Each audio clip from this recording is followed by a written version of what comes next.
What is your take on why Heinrich Haarberg hasn't been used short and goal situations for his power?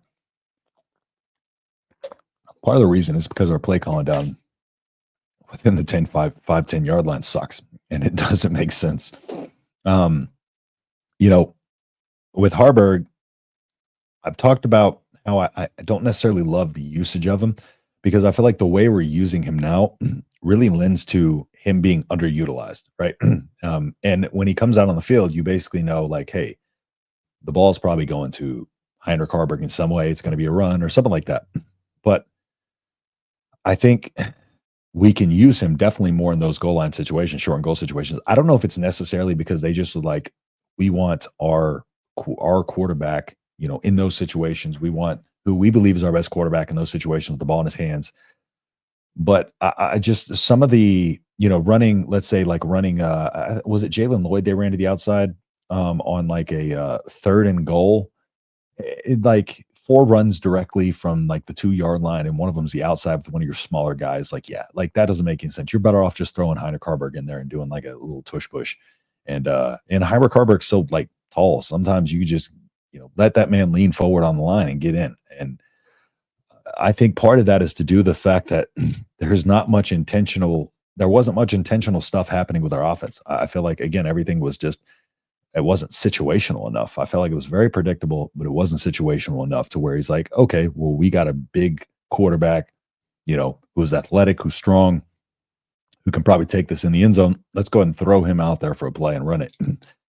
But instead, they're like, no, we're going to continue to just hand off to a running back. So we're going to try to get, cute and go to the outside. And it never ended up working. And, the play calling down the red zone, one of the things that I saw, that I did like was, for instance, you with Jamal Banks wide open in the end zone on that one play.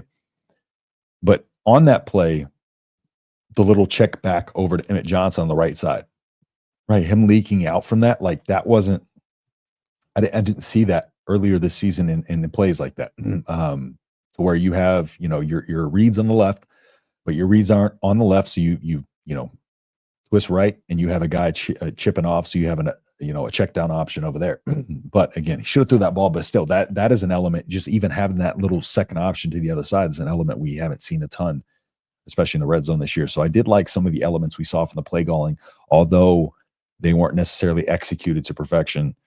Heinrich Haarberg didn't light the world on fire last year. He did not. I think people are forgetting how he looked throwing the ball, to be completely honest with you. At this point, Garrett's put Heinrich Haarberg in a receiver. He's probably does a better job. I said since the Illinois game, I said put him at H-back.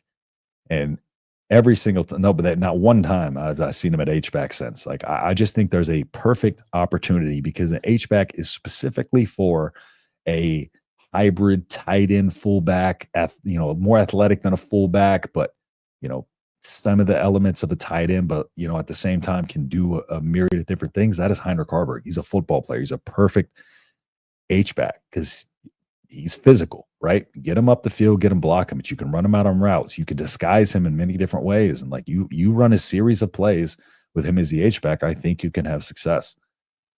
Running out of time to be able to do that with him, though. But yeah, I agree. Not to look ahead, do you think Holgorsen moves on to actual float player, halfback, tight end, even a fullback that can pass? Nothing wrong with trick plays and using talent. Potentially. The thing is right now, we have used him kind of in some kind of trick plays. The only thing that scares me about trick plays is I want to see the offense execute at a basic level before we start getting tricky. Even though some of those plays have worked with Heinrich Haarberg, like the passes back to Dylan and stuff like that too. Like those stress me out for the entirety of that play. I'm stressed. And like, I just think we need to simplify it. And then once we simplify it and once we're executing on the basic stuff, then I think we can get a little bit more tricky. But I just have a hard time saying we want to run, trick plays that really rely, like trick plays rely on really good execution to trick the players, right? And everybody needs to be doing their job. Everybody needs to be in the place they need to be. Everybody needs to be selling the fake. And if one thing is off, then it's going to go awry, or it could go awry. And I think that's what scares me about it is we can't execute simple runs and simple pass plays. So, but I think, but yes, but to your point, looking ahead, if we are looking ahead, I do think that is an element that we can see in the future for sure. But we'll see if he breaks it out in a situation. Now, if there's one play or two plays, trick plays that he has hammered home with them that he feels like they can execute, I'm for it. Just get that one play in there, but just save it for the right opportunity.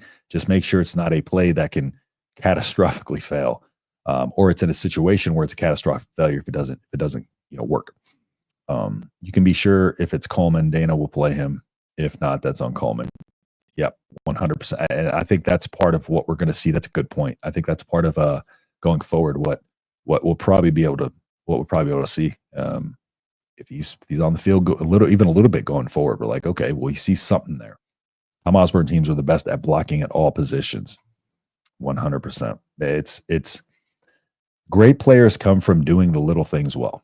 And, that's, Janiron Bonner, for instance. Janiron Bonner, I thought he had so much potential this year, and it just hadn't had the opportunity, I feel like, because the offense hasn't really had an opportunity, and he hasn't really been run out there too terribly much. But when you get a player who can go out there and do the little things, but then is also really good at his position, that's great players, right? And if you can't block as a receiver in the NFL, you're not on the field, right?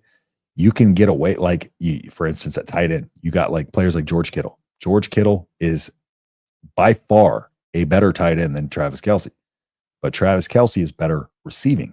But as far as an all-around tight end, it's George Kittle, and it's not even close. So, like little details like that, it's like the player versus the specialty.